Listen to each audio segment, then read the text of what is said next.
Feels good to be back in the win column on this Rando recap, huh? Yeah. We missed last one. Dad got called into work during the second half. Didn't want to talk about Michigan State anyways, did we? That was a poop game. So big stinker in Madison Square Garden. Fans, BBN, freaking out, thinking Coach Pope's lost. Then he comes out, makes some adjustments, changes the starting lineup. One, because Mo Diabata is hurt, he puts Cam in there, but clearly he's thinking Moreno is better at the 5, and BG comes off the bench. What do you think about the starting lineup changes today versus Loyola MD? Like you saying, Brandon Garrison getting on the bench and Moreno coming in for him. That's probably better. And the defense approved very much. The Tatron still not getting what he did last year, but definitely approved. Most engaged we've seen him this year. Mm-hmm. Especially defensively. Yes, in the second half. The game plan was to stop their key shooter. I'm not even going to try to say his name. Was averaging like 17 a game, and he was the focal point of the defensive game plan. And Otega Owe locked him down for the majority of that game. Had 11 points. Otega did, but I think that was the most engaged he had. Still kind of turning the ball over, struggling getting to the rim a little bit. I think that's going to kind of clean itself up. What's T got to say? What's Uncle T got to say? Hey, we get hyped up about every single win, buddy. But especially after the beatdown we took against Michigan State, we'll take this one. You said defense improved. We held them to 29% shooting, 21% from 3. Stay connected to our man, switching ball screens, going over top, going under on people we should. Hands in the passing lane. And I think a lot of that was, Otega Owe, you got Denzel Aberdeen, but really it was Cam Williams. And he's known to be a 3-and-D guy, but he is a tone setter on defense. Just his motor, his hustle, earning more minutes, even when Mo D gets back. What do you think about Cam's game today? Okay, player of the game. He did really good offensively. Buzzer beater 3-pointer at halftime. He did good in the paint, outside of the paint, outside of 3-point range. Defensively, I think that was his only 3 was the banked in shot, and that's the before the buzzer. And that's kind of what he's known for. But that shot wasn't going in. He was getting to the rim. He was finding other ways to score, which is what you need to do if you can't score from outside. Almost had a double-double, 9 rebounds. Passing and shooting also, or passing and defensive. Yeah, 4 assists, 0 turnovers. Mm-hmm. That is going to be huge, especially if he goes back to a 6-man type role when Mo D gets back, to have a double guy who can come in here and he's eventually going to get back hot from 3 like that. I mean, he shot too well at Tulane to come here and just not be able to get that figured out. Speaking of 3-point shooters, 50% 3-point shooter on the year, Colin Chandler. He comes out as a flamethrower. Does not need to get warmed up.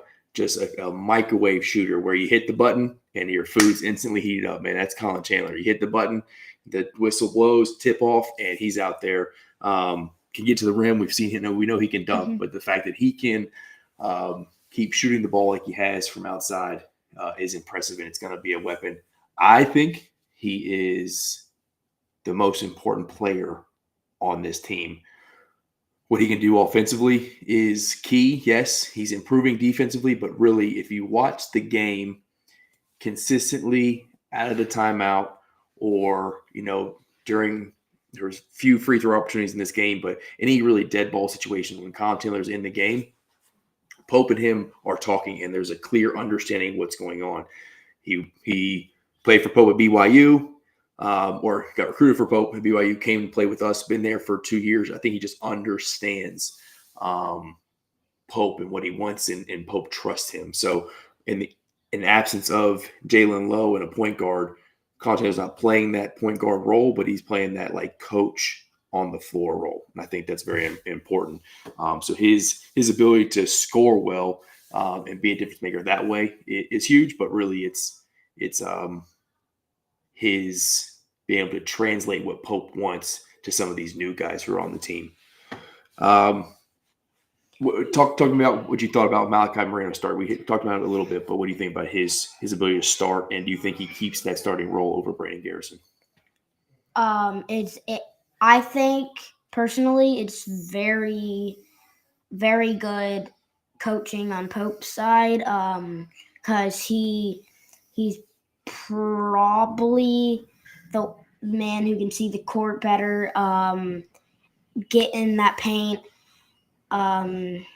lay it in, make better adjustments, and that's the problem we had in the paint without having Moreno key moments of the time. Yeah. What's going on, buddy? Good to see you. Yeah, so I think what you're getting at is Moreno sees the floor better, and you could see that with his ability to block shots, right? Brandon Garrison's about the same size as Malachi Moreno. Like, you have to have height and you need a wingspan length to block a shot. But shot blocking is more than just being big. It's instinctual, right? So it's being able to see the play happening, right? Come over from the weak side to help at the right moment to get the block. Because if you come too early and you leave your man, that guy's able to pass the ball to the man you just left and get an easy bucket. Or the ball movement starts happening, you get out of rotation, and the defense kind of gets all out of whack. His ability to be able to stay in his man, make the adjustment late, or when the guy, is dry with his head down, see that and go get a block, or simply just contesting at the rim. He's much better at that than Brandon Garrison is. I just feel better about the paint presence with Malachi Moreno in the game. Now, that being said, I thought Brandon Garrison stepped his game up today. And we talked about this on Dad's other show and with me and you a couple episodes back, was we thought Malachi Moreno should be getting a start, but Pope wasn't going to do that, wasn't going to make that move because could Brandon Garrison handle it mentally? We thought he would kind of be a head case. He gets benched. I don't know if he stays locked in. He could have had that attitude or a bad attitude about it today. He comes in there, he hustles. There was no pouting. There was no like, oh, he's even more disengaged now. He was. I think he got the message of like, hey, I need to fight for my role on this team because he knows Jaden Quaintance is right around the corner getting back healthy. He could be the odd man out.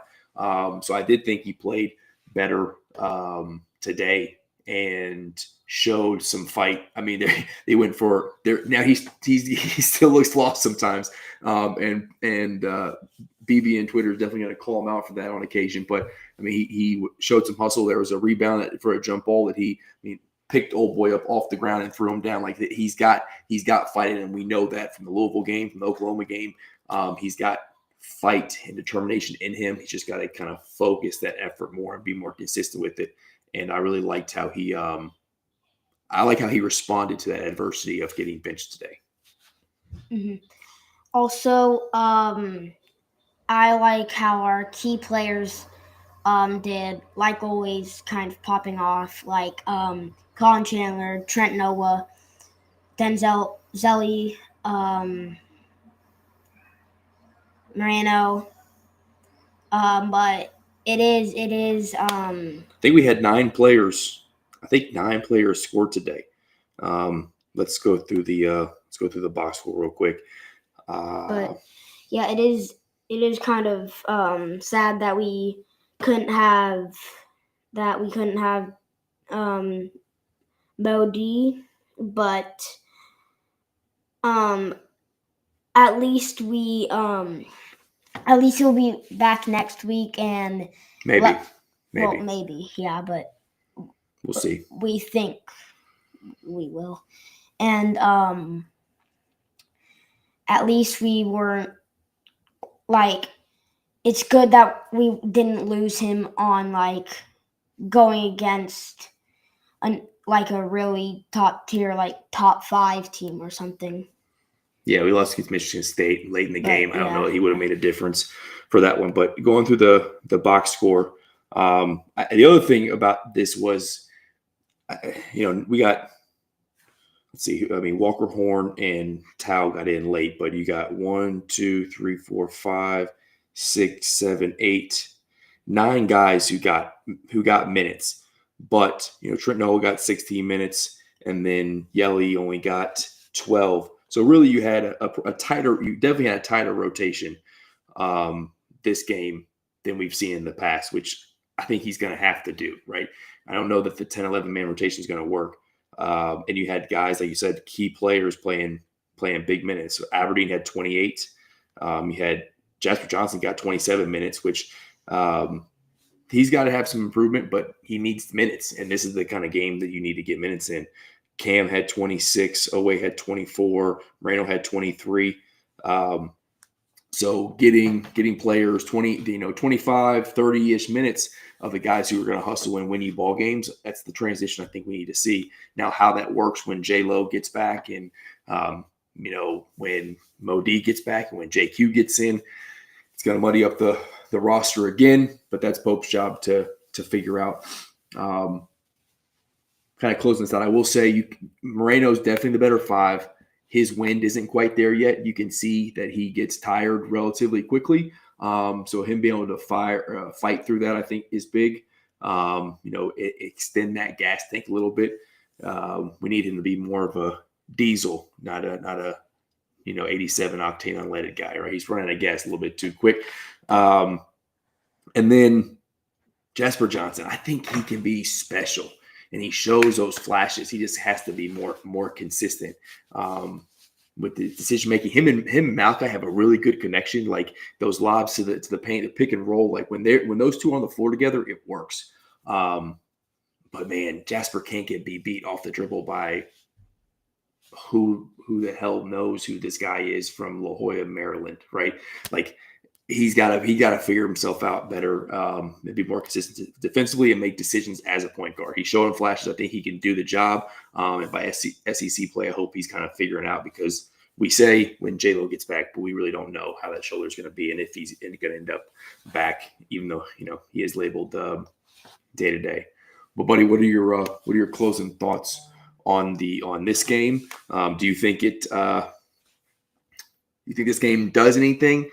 As far as having North Carolina come up in a couple, or not next game, but the game after that, we got a tough December. Does beating up on a really not great team that we should be beating up on do something for the team and the confidence? Or do you think, hey, this is a game we should have won, we won it, and it really doesn't tell us much because we got to play a good team and actually beat a good team before we know what our team is? Well, I think this could be like a wake-up call for all the players and also Coach Pope, and he might be watching the game over again and he's seeing, oh, I did better in this, or putting Moreno over BG, and also speaking of BG, why do you think Moreno is a better 5 than I just think BG? I think it's instinctual. I think he just sees the court better. You said it before. I think it's as simple as that. He's more skilled. You would hope Brandon Garrison has more experience. Like it made sense for BG to start beginning of the season. I just think Malachi Moreno is better than a lot of people thought. I think he sees the floor better. He just has more God-given talent, I think, and he's getting more acclimated to college basketball quicker than I think even the coaching staff expected. And you see the product on the court is far and away better. Now, BG has a ceiling. Like you saw him, they left him open. He shot a 3, didn't go in. Those are the things he needs to do. He needs to let the game come to him. He seems to force it a little bit. Moreno naturally let the game come to him, right?